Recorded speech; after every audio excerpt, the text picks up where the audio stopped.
सत साहिब सतगुरुदेव की जय। बंदी छोड़ कबीर साहिब जी की जय। बंदी छोड़ गरीबदास जी महाराज जी की जय। स्वामी राम देवानंद जी गुरु महाराज जी की जय हो।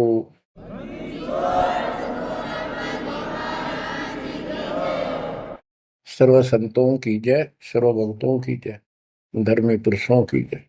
श्री काशी धाम की जय, श्री सुडानी धाम की जय, श्री क्रोथा धाम की जय, श्री बरवाड़ा धाम की जय। सत साहिब परम पिता परमात्मा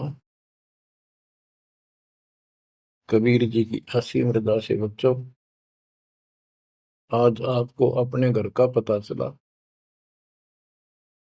ये अरहट वाले कुएं में, ये अरहट का कुआ लोई या गलबंदा है सब कोई, कीड़ी कुंजे पर अवतारा, हर हट डोरी बंधे कई बारा। इस हर हट जैसे कुएं में बहुत बार चक्कर काट चुके हो। अब इस झंझट से छूटने का समय आ गया। आप किसी से पूछ लो, कोई भी मरना नहीं चाहता, पर सबको पता यहां रह भी कोई नहीं गा। यह समस्या क्यों है? ये इसलिए है कि अब मृत्यु अच्छी चीज नहीं, सबसे घटिया ये है। फिर वह दोस्त था, जब तक जवान रहता है रोजी रोटी के चक्कर में उड़ जा रहा है, बस की बात नहीं। यहाँ की व्यवस्था ऐसी है, छोटे छोटे बच्चे होंगे, उनके पालने के लिए मर मिटता इंसान, और करना पड़े, देखे जहां भूखे बैठे। तो ये मजबूरी है अपनी। और फिर सारा जीवन बच्चों को पाल पोस कर पढ़ा कर शादी कर दी, उनके बच्चे हो गए। बच्चों, अपना कर्म के साथ जीव आप बैठे, बच्चे कितने अच्छे हों, कितनी अच्छी बहू आ जा पुत्रवधु, लेकिन कर्म में दुख है तो कोई न कोई इसी आंट ला देगा काल। वो चाह कभी आप उसकी मदद नहीं कर पाओगे, उसके कर्म ना करने दे। जैसे आपको बता, या फिर कोई ऐसी बीमारी हो जाएगी, बच्चे भी, बेटा भी, पुत्र वधु भी दूर बैठ कर रोने जाएंगे, और वो चिल्लाए जा। सास या ससुर कोई भी है, वो कर्महीन इंसान दुखता आवेंगे। वो दवाई भी जो आ सके हैं अच्छे हॉस्पिटल में ले जाएंगे, लेकिन उस दुख उस दर्द 29 ने कौन मिटा होगा? बच्चों, बहुत बार समझा लिया आपको, कभी आंख नहीं खुलने देता यो काल। केवल सतगुरु शरण में आने से इस काल का प्रभाव हट जाता है कुछ समय के लिए, और तब ये बातें अच्छी लगती हैं। ना कोई गाना, ना कोई बेंजू बजे, ना कोई अच्छा सुर निकाल ले जाते, केवल ये परमात्मा की अमर कथा सुनाई जाती है, उस दाता की बोली, उस कबीर परमात्मा की महिमा सुनाई जाती है। और धीरे धीरे जब पाप कम होते चले जाते हैं, यह इतनी अच्छी लगती है। वो गाने सुना करते भगवती एक अन्य के लिए लगते इनके सामने, तो वो पाप कर्म जितने कटते चले जाएंगे, इतने ही ये आत्मा का आहार इसे अच्छा लगने लग जाएगा। ये बहुत सी घटनाएं सारे घट रही हैं, पर एक आधा सुनाने से सभी समझ में आ जाती है। एक व्यक्ति को अधर्म मार गया, पैरालिसिस होगा, और उसके 4 एकड़ जमीन थी, उन्हें 16 एकड़ बढ़ा दी। सारी जिंदगी मेहनत करी खूब, कंजूसी के साथ। भगवान को जाने कौन था, कोई सुनता ही नहीं भगवान के बारे में। तो उसको 4 लड़के हो गए, चारों की शादी कर दी, चारों अलग अलग हो गए, उसको पैरालिसिस हो गया। अब उसको कोई नहीं उठा उन चारों में था, और बच्चे उसके पास से निकल जा। गांव के व्यक्तियों को पता चला, वो आए, उन बच्चों को समझाया, भाई बाप है, इसने कितना कुछ किया तुम्हारे लिए, कुछ तो शर्म करो। तो एक ने शर्म के मारे कुछ 10-5 दिन की सेवा फिर छोड़ दी। फिर उनके रिश्तेदार बुलाए, पंचायत हुई, रिश्तेदारों ने ये कर दिया, भाई इसके 16 किला ने 5 हिस्सा में बांट दो। तो 3 एकड़ जमीन तो इसका हुआ है, इसको दो, 3 किले इसके छोड़ दो, और जो इसकी सेवा करेगा वो लो।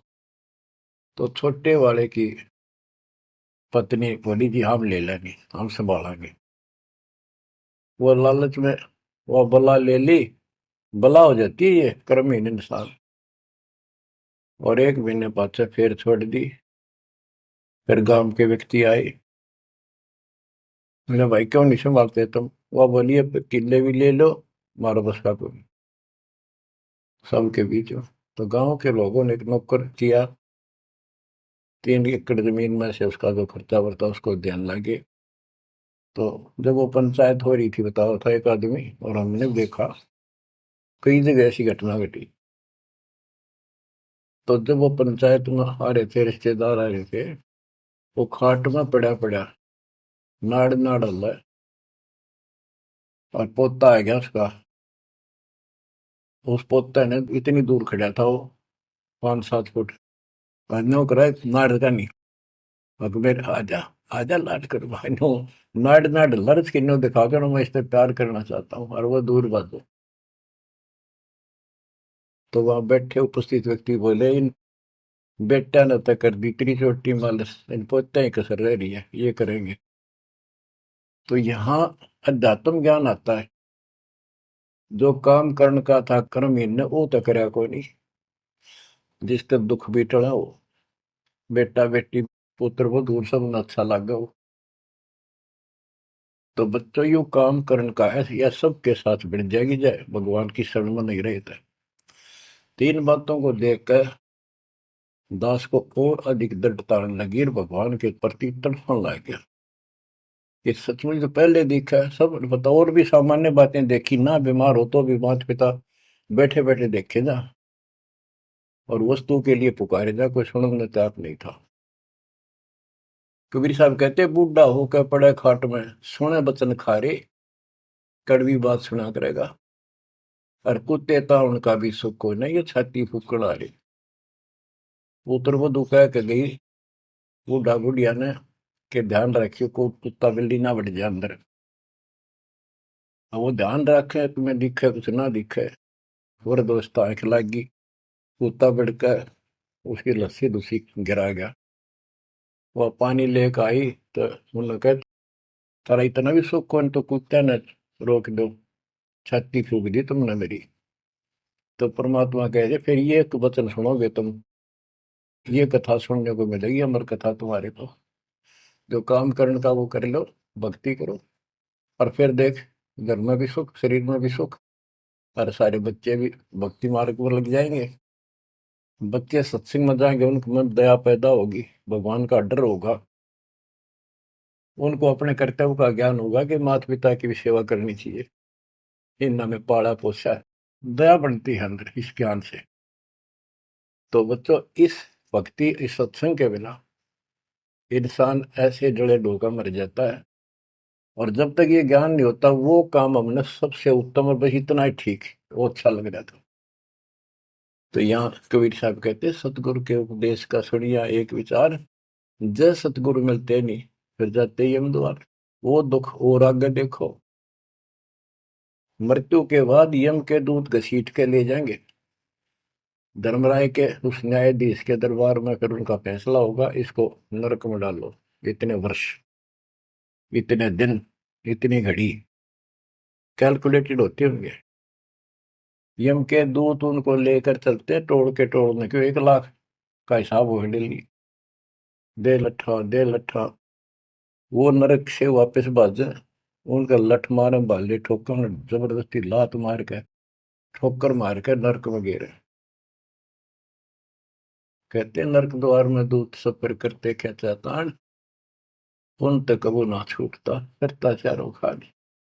नरक भोग का फिर 4 खानी में भरमता, कुत्ते गधे शोर बनता, और कभी ना लगता पार, सो फेरा सब मिट गया मेरे सतगुरु के उपकार।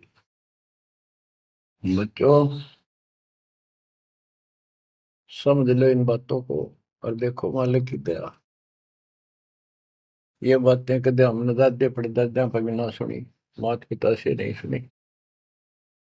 उसकी दया विदाता की, और आज ये अच्छी लगे और बात एक भी अच्छी नहीं लगती। वो तो बेतुकी बातें हैं। थोड़ी देर बातें करनी पड़ती है इधर उधर की, 2 मिनट बाद में सोचा ही या तो जा अपना परमात्मा ने याद करे। तो यह लगन अलग से लगेगी, इस सत्संग से लगेगी, और भक्ति सुमन दान करोगे या सेवा, ये सारे मिलकर आपको निर्मल करेंगे। आपको हर तरह से शक्ति आत्मा को मिलेगी। भोजन खाते हैं तो उसमें सभी प्रोटीन सब प्रकार के खाने होते हैं, तभी स्वस्थ शरीर रहता है। इस प्रकार हमने सेवा भी जिसी बने, सुमन भी, दान भी, ये करना पड़ेगा। और मर्यादा का निर्वाह परहेज भी रखने पड़ेंगे, तभी आत्मा स्वस्थ होगी, मोक्ष प्राप्ति योग्य होगी। बच्चों, धन है आपके माता पिता जिनसे जन्म हुआ। आपकी किस्मत को अगर व्याख्यान करने लगो, आपकी किस्मत का वर्णन करो, कोई शब्द नहीं दास के पास। इतनी अच्छी किस्मत लेकर जन्मे हो तुम। आपका मनुष्य जीवन इस समय, मनुष्य जीवन के बाद फिर आपको शरण मिल गई। गजब अजब बात तो यह है कि आपको शरण मिल गई। आप देखो, नाम लेने तो पहले आप किस स्थिति में थे, क्या करा करते, सारा दिन कोहरे डले डोला करते, और मजदूर काल के मजदूर थे, बस पेट के मजदूर, माचे माचे अंडा थे। कोई भी अच्छा काम चाह कर भी नहीं कर पावा थे। आत्मा भी अच्छी थी, था आपकी नर्म भी थे, दया थी, भाव था, सारा था, भगवान की चाह भी थी, पर ऊपरली सी थी, काम चलाऊ सा था। और नाम लेने से पहले जब आपने स्टार्ट किया इस मार्ग को, देख मन कितनी बगावत करे था। ये कैसे हो सकता है, ऐसे कैसे हो सकता है, हमने तो ये पूजा की, हमने ये देखा, ये सुना। तो काल ने परमात्मा से पहले कहा था कि तुम्हारा जो हंस जाओगा ज्ञान बताने के लिए, उससे पहले कहते देवी देव धाम तो दुआओ, तीर्थ व्रत और ये झूठे जब तब मन लाऊं। इस तरह की सारी शास्त्र में साधना से इनको इतना मूर्ख बना दूंगा कि कोई भी उसके ज्ञान को सुनेगा नहीं। जाओ योग जीत संसारा, जीव न माने कहा तुम्हारा, जीव तुम्हारा कहा न माने, हमारी ओर हो बात बखाने। हमारी ओर होकर बात विवाद करेंगे तुम्हारे साथ। बच्चों, इन बातों को याद रखो। इस जीवन की सफलता है कि इसमें परमात्मा प्राप्ति हो। आप इसके निकट आ चुके हो। आपने जो भक्ति स्टार्ट करी, आपकी यही दशा थी।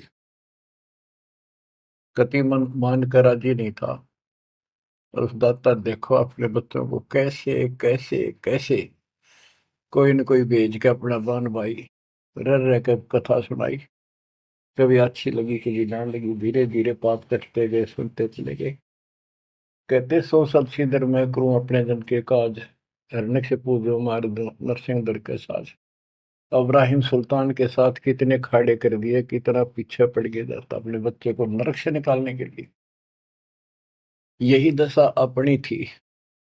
उस दाता ने कोई न कोई कारण बना के अपने को राह दिखाया है। हरे बच्चों, समझो इस मार्ग को, क्योंकि ये कथा जो सारी सुनाई जाती है, ये आत्मा को सहारा देती है। ये आत्मा बहुत सतर्क हो जाती है, इन पर सब पर विचार करती है, तब इस मन को साइड कर देती है कि बस बहुत हो लिया। आप देखो क्या हाल है, कल न पशु बन जाओगे, और पहले पेरा ने कितनी बार बन लिए। तो परमात्मा आपको बहुत लंबे समय से तैयार करते करते करते करते आ रहे, और आप भी लगे रहे। जैसे भी जितना दाव लगा जिस जन्म में आप करके, फिर काल का प्रभाव ज्यादा था, नहीं पार बसाई छूट गया मार्ग। जो गुरुद्रोही हो जाते हैं ना, वो सदा के लिए खत्म हो जाते हैं। वो तो अरबों खरबों वर्षों तक धक्के खाओगे। आप विमुख होते रहे, जैसे राबिया विमुख हुई। स्टार्ट वहां से नहीं था उसका, बहुत पीछे से था,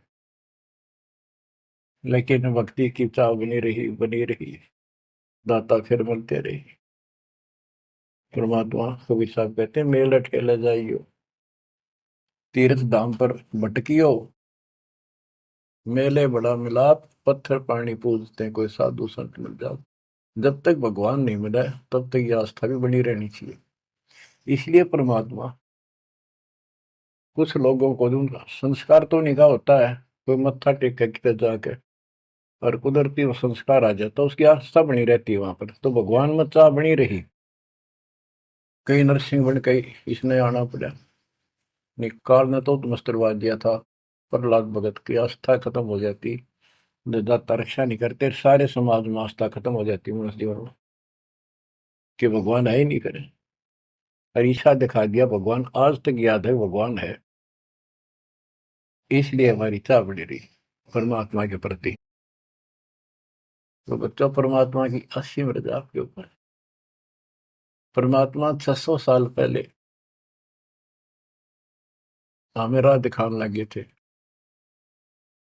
और उसी समय से आज तक बीच में अपने संत गरीबदास जी को बीच में मिले, इस भक्ति को फिर से जीवित कर गए, इस अध्यात्म ज्ञान को फिर से कभी खम्भ रोप गए, इनके माध्यम ये यथार्थ ज्ञान देख।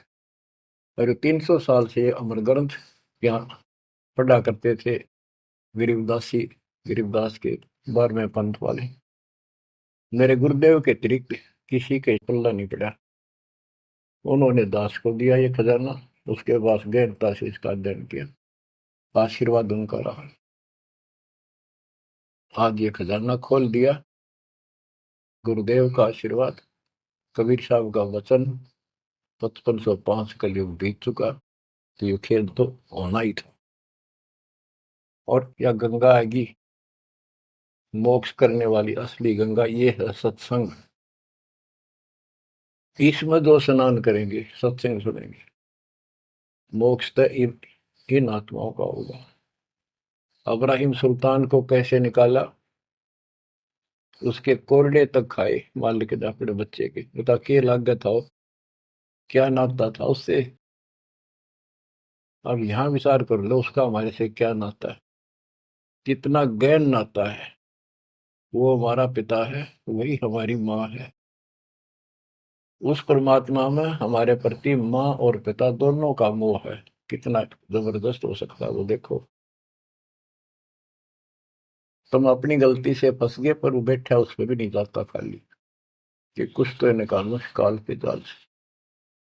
आप आंख खोलो, इस मार्ग को दृढ़ता से ग्रहण करो, बच्चों वाली बातें छोड़ दो, सारा संसार एक तरफ हो जाए, आपने एक तरफ होना पड़ेगा। जैसे मीराबाई को कहा उसकी माँ ने, सत्संग में जाना मीरा छोड़ दे, आए मारी लोग कर तकरार, सत्संग में जाना मीरा छोड़ दे, सत्संग में जाना मेरा ना छूटे री, सत्संग में जाना मेरा ना छूटे री, तारी चाहे जल कमरो संसार, सत्संग में जाना मेरा ना छूटे। इस दशा में, इस स्थिति में आपको आना पड़ेगा। ये संसार साथ नहीं जाएगा, ये संसारिक व्यवहार आपका कति काम नहीं आऊगा। ठीक है, बेशर्म होना भी नहीं, जितना हम समाज में सहयोग कर सकते उस तरह में रहना पड़ेगा। प्यार दें सबको, नमस्कार करें, बड़े छोटे की कदर करें, अच्छा व्यवहार करें, हेल्प करें, लेकिन जहाँ अपने भक्ति में बाधा हो उस पर नमस्कार करें, हाथ जोड़ लें दूर से। बच्चों, गरीबदास जी ने बताया है, गोरख से ज्ञानी गणे और सुखदेव दती जिहान, सीता सी गो भारिया संत दूर स्थान। पुण्यात्मो,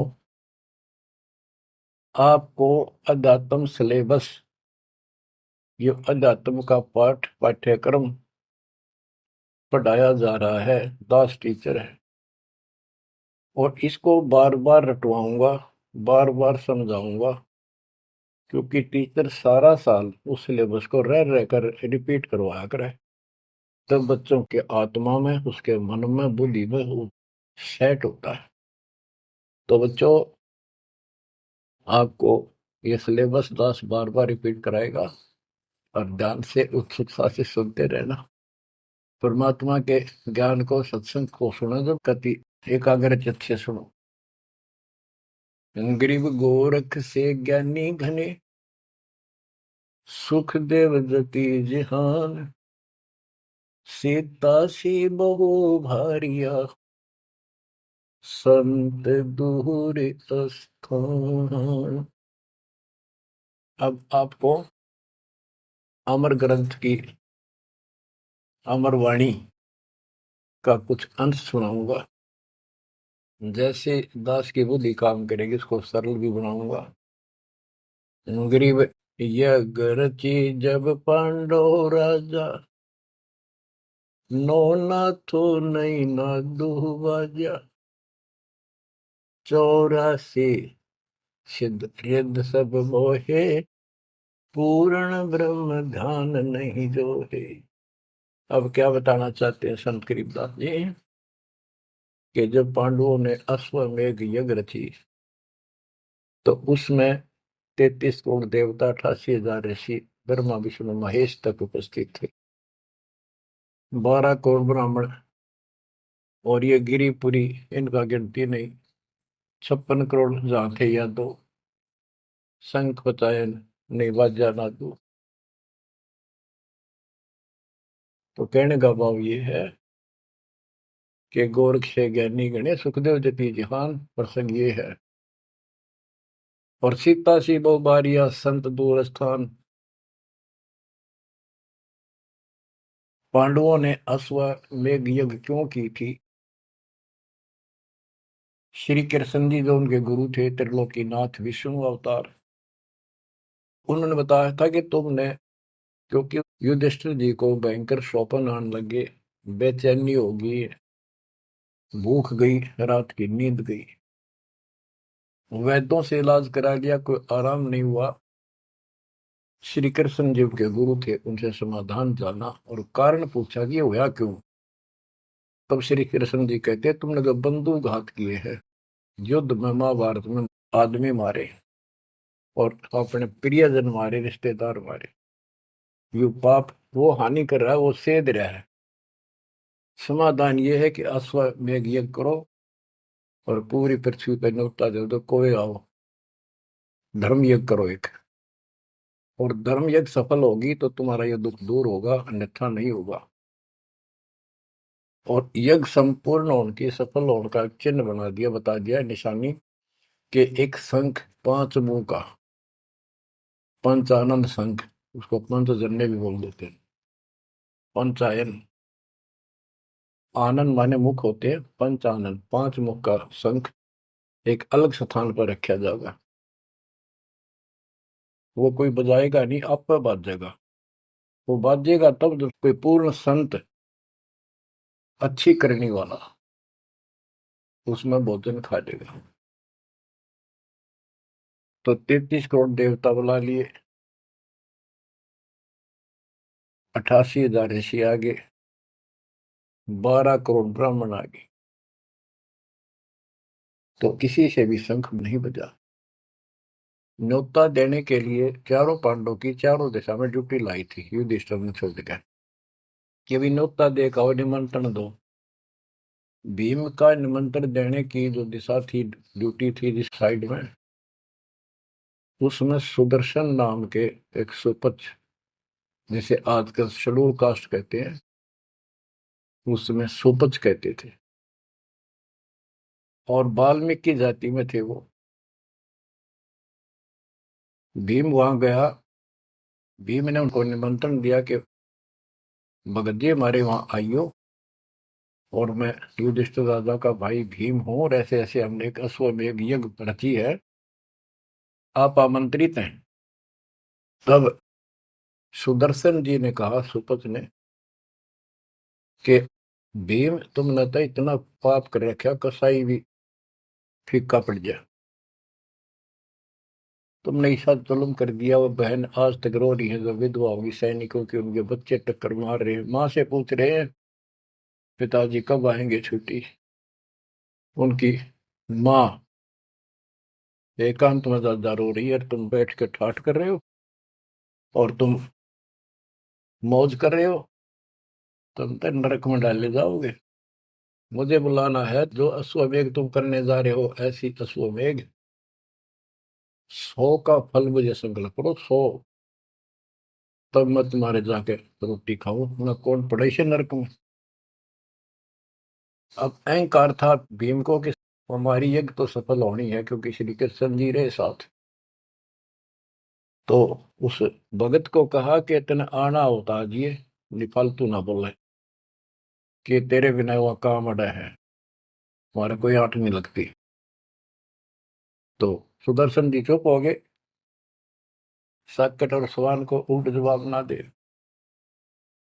जब उनका कति संपूर्ण नहीं हुआ, वो काम नहीं बना, 33 करोड़ यादव सारे आ लिए, सब ने भोजन खा लिया। शंख नहीं बजा, जब एक दूसरे के मुंह को देखा, वो उपस्थित ऋषि संत देवता ये बतला रहे हैं कि इनके पाप गणे कर लिए इनने। हाँ, शंख बजेगा कहाँ से, अपने ऊपर ना लेते। अरे, अब जैसे ये माया के अंग का प्रसंग है, वाणी वो चल रही है कि इस देवी ने, इस माया ने काल के दबाव में यहाँ सबको भ्रमित कर रखा है, सत साधना करने नहीं देती, शास्त्र साधना में डरे डुबावे। कर तो काल रहा है, लेकिन यह उसके दबाव में आ गई, या क्या करे, फंस गई, इसके साथ आके निकम्मे गए। तो बच्चों, तब युधिष्ठिर बोला, महाराज हमारे पाप गणे हैं भगवान, ये तो कभी नहीं बच जाए। तो मन पता है क्या हाल हो रहा है, वो मेरे स्वप्न में भी दिखाई देते, वो बच्चे रोते हुए, उनकी विधवा रोती हुई टक्कर मार रही है। कृष्ण जी बोला, भाई इस शंख न बजाने वाला आया को नहीं। भीम को बुलाया कि बताओ इस साइड में किसकी ड्यूटी थी निमंत्रण देने की, कि भीम की थी। भीम से पूछा कि तुम ऐसे ऐसे, एक सुदर्शन नाम का संत है, उसको न्योता नहीं दिया। वो बोला, जी निमंत्रण दिया था, पर वो तो कुबोल आदमी है, ये बातें बोली है कि तुम पापी हो, अपराधी हो, वो तो गलत बोला। कृष्ण जी बोले, आपने क्या कहा। भीम बोला, मैंने कह दिया तो नाना होता जी, आपने ना तो मत आइए। श्री कृष्ण जी बोले, सारा काम खराब कर दिया, साधु संतों से ऐसे नहीं बोलना चाहिए, वो जो कहते हैं उसमें कोई दम हो बात में। तुम तो सारा काम बिगाड़ दिया, अब बता क्या करेगा। इतना पैसा लग गया, बात वही की वही, थोड़े मुंह हो गया भीम का, कहते माँ चिरा था, तक के दिफा था। श्री कृष्ण जी बोले, बैठ साले, रथ तैयार करो।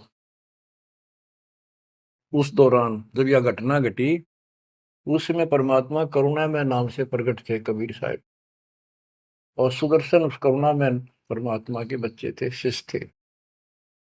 सुदर्शन जी ने अपने गुरुदेव को जाके बताया कि महाराज ऐसे ऐसे वो भीम आया था, और मैंने उसको बोल दिया भाई ऐसे ऐसे कर। परमात्मा बोले, भाई वो यज्ञ तो उनकी पूरी हो को ना, उन तो वो सारे माया के पुजारी बैठे हैं, वह फिर आओगे, तू खिसक जाए यहाँ पे। सुदर्शन जी तो निकाल दिए, परमात्मा सुदर्शन रूप बनाकर बैठ गए। पांचों पांडव छठे कृष्ण जी गए, 1 योजन 12 किलोमीटर दूर रथ से उतर लिए और पैदल चल पड़े। जाके श्री कृष्ण जी ने दंडवत प्रणाम किया तो पांडु तापा मरे पड़े थे, पांचवा ने उन्होंने किया। तब सुदर्शन जी बोले, अब सुदर्शन जी कहूंगा मैं, क्योंकि ये फिल्म है, फिल्म में जो रोल जो करता है वही बोला जाता है। सुदर्शन जी ने कहा, आओ त्रिलोकीनाथ, कैसे आना हो गया। श्री कृष्ण जी बोले, हे सृजनहार, हे सारी सृष्टि के रचनहार, आप जानी जान हो, ये पांडव है और ऐसे ऐसे नहीं, अश्वमेध यज्ञ की है वो, आपके बिना संपूर्ण नहीं हो सकती। आप दया करो और भीम की गलती को माफ करो। सुदर्शन जी बोले, भाई मैंने जो शर्त रखी थी वह पूरी कर दो। भीम ने पूछ लो क्या शर्त थी मेरी, वो जी पता है हमारे को। तो श्री कृष्ण जी ने कहा कि संत मरण को ऊंचा लियो, तज माया अभिमान, जो जो कदम आगे रखे, सो सो यज्ञ समान।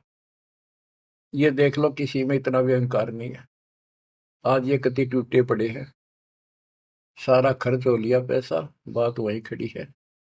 और वहां से लेकर यहाँ तक हम आए हैं, जितने हमारे कदम बढ़ते हैं वो सौ सौ यज्ञ समान, वो एक कदम एक यज्ञ के समान है।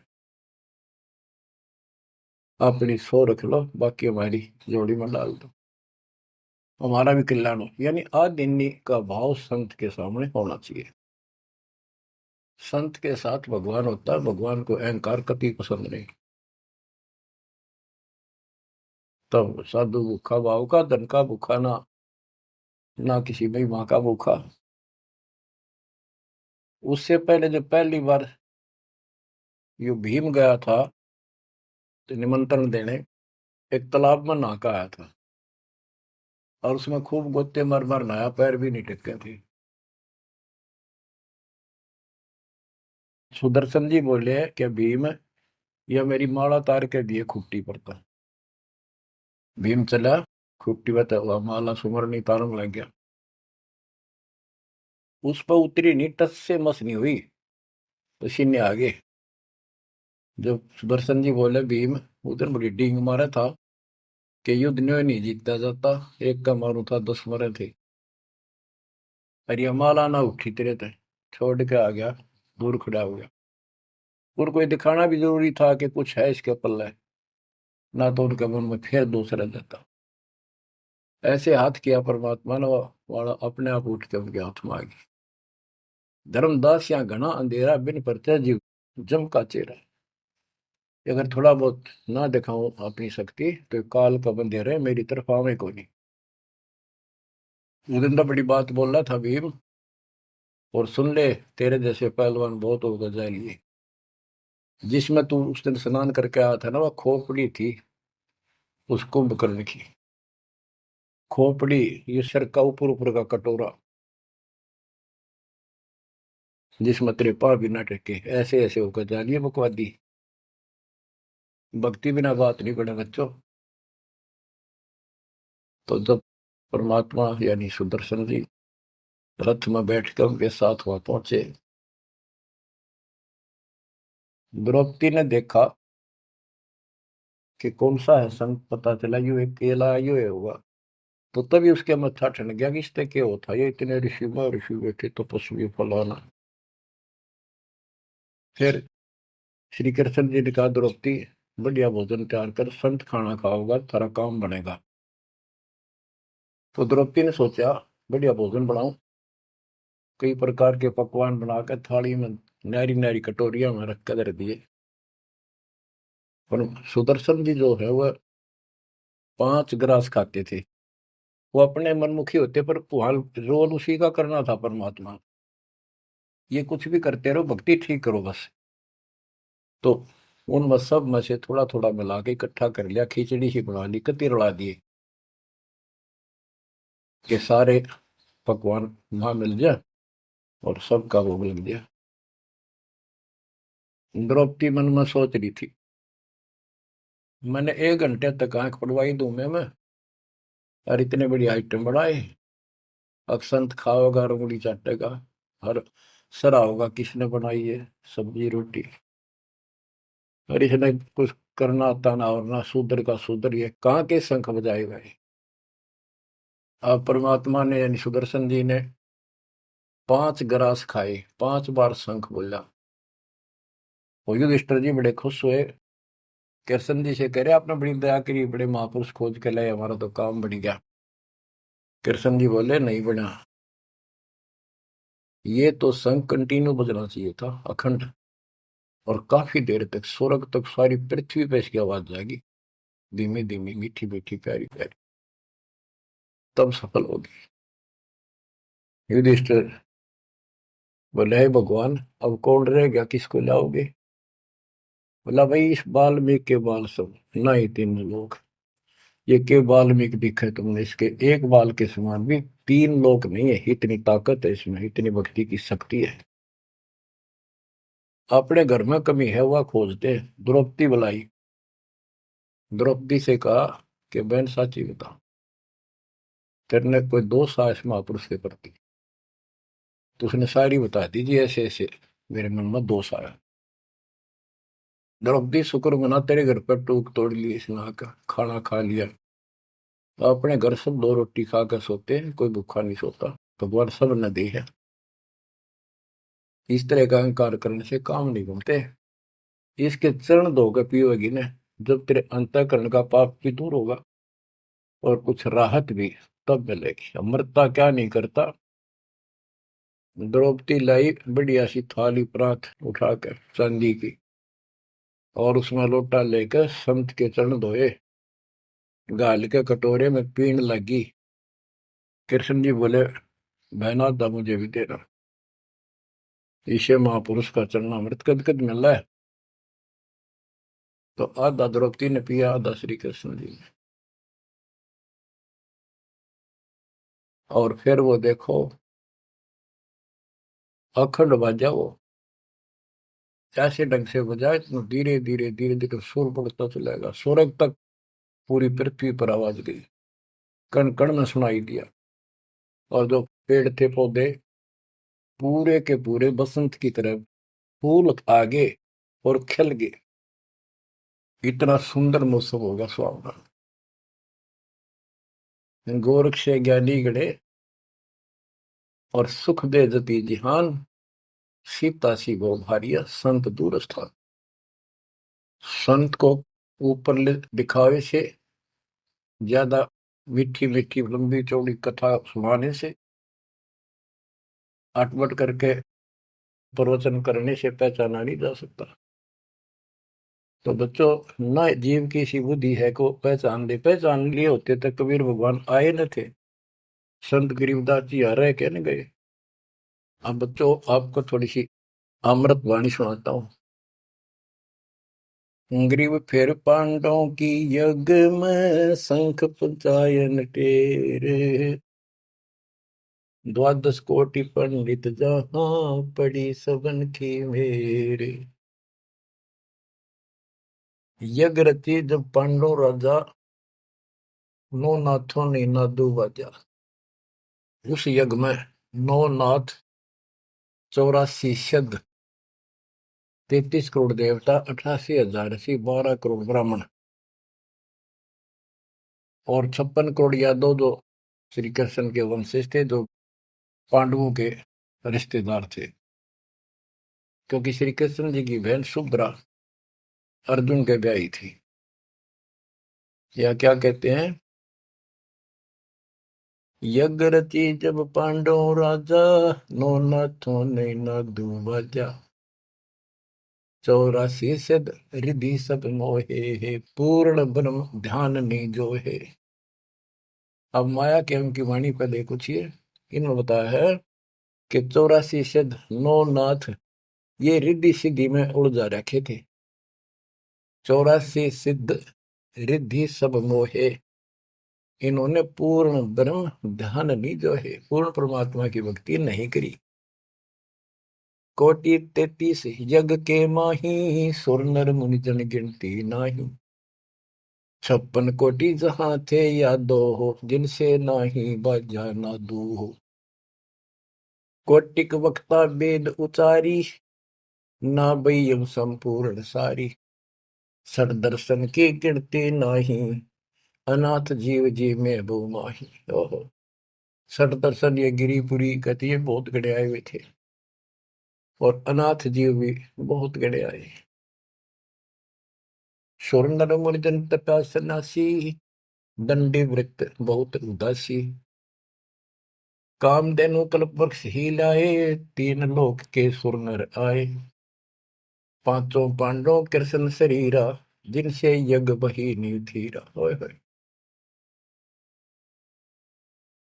पांचों पांडव और श्री कृष्ण जी वही खाना खा चुके थे, उनसे यज्ञ बही नहीं थीरा, उनसे यज्ञ नहीं हुई पूरी। एक बाल्मीक नीचे कुल साधु, जिन शंख पचायन पूरे नादु। और गनो माया के पूता, ब्रह्म जोगनी सब ही दूता। ओहो, कहते हैं एक बाल्मीक नीचे कुल साधु, जिन शंख पचायन पूरे नादु। ये और गनो माया के पूता, ये औरतें माया के भ्रमित है, माया सिद्धि प्राप्त करके लोगों को प्रदर्शन करना, ये भी माया जाल। या महिमा पागी न, इनमें खेल लेंगे खिलौने से, या माया ये देवी न उलझा रखे काल के दबाव। कहते हैं और गनो माया के पूता, ब्रह्म जोगिनी सब ही धूता। अब क्या बताते हैं, गिरि पांचों पांडव संग हैं, और छठे कृष्ण मुरार। चलिए हमारी यज्ञ में हे समर्थ सिरजनहार। अब श्री कृष्ण जी भी तो तीन लोक के मालिक हैं, पिछले संस्कारी हंस है। परमात्मा ने उनको सद्बुद्धि दी, उनकी दिव्य दृष्टि खोली कुछ समय के लिए, तो उनको भगवान दिखाई दे था। वो सुदर्शन उस दिन थे भी भगवान, पर उसको एहसास था, क्योंकि अध्यात्म मार्ग के अंदर अपने आप आत्मा अपने से शक्तिशाली के आगे नीचे हो जाती है, मुरझा जाती है। गिरि पांचों पांडव संग हैं, और छठे कृष्ण मुरारे। चलिए हमारी युग में समर्थ सृजनहार। गिरि पांडव यज्ञ अश्वमेघ में, सतगुरु किया पिया ने। पांचों पांडव संग चले, और छठा भगवान। गिरि पांडव यज्ञ अश्वमेध में, वाल्मीकि की बे। शंख पचायन बजाइया, राख्या नहीं संदेह। गिरिव सुपच रूप धर आइया, सतगुरु पुरुष कबीर। तीन लोक की मेदनी, सुर नर मुनि जन भीड़।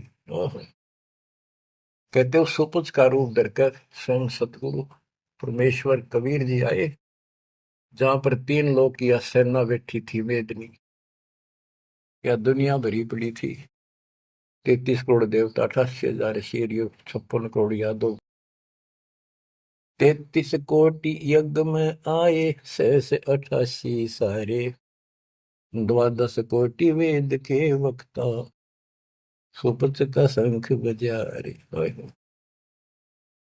के 33 करोड़ देवता, 88,000 ऋषि, 9 नाथ, 84 सिद्ध, 12 कोटि वेद के वक्ता ब्राह्मण, ये सारे वहां पर बैठे थे। उन तो ये छोटा सा काम नहीं हुआ, 3 ताप के अंतर्गत पांडव दुखी हो रहे थे। तुम कौन राम का जपते जापम, ताते कटे ना तीनों ताप। तो बच्चों, परमात्मा की आपके ऊपर असीम रजा है, आपको पूर्ण परमात्मा की भक्ति मिली, पूरा सतगुरु मिला, आपको मोक्ष दे दाता सच्चाई।